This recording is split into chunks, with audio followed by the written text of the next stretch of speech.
musical moments. Hi guys, ako pala to si Paula Animation. Kung hindi ka pa nagsusubscribe, mag-subscribe ka na para di ka malasin. At mag-like ka na. Baling itong pag-uusapan natin, it's music. So lahat naman ng tao or lahat tayo mahilig sa music, di ba? Tama?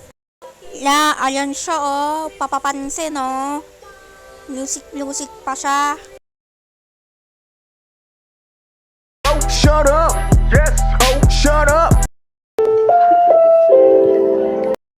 Sabihin niyo lang po ha, pag mataas or sobrang baba ng grado. Ano kaya yung result? Ha? Violin? Ha?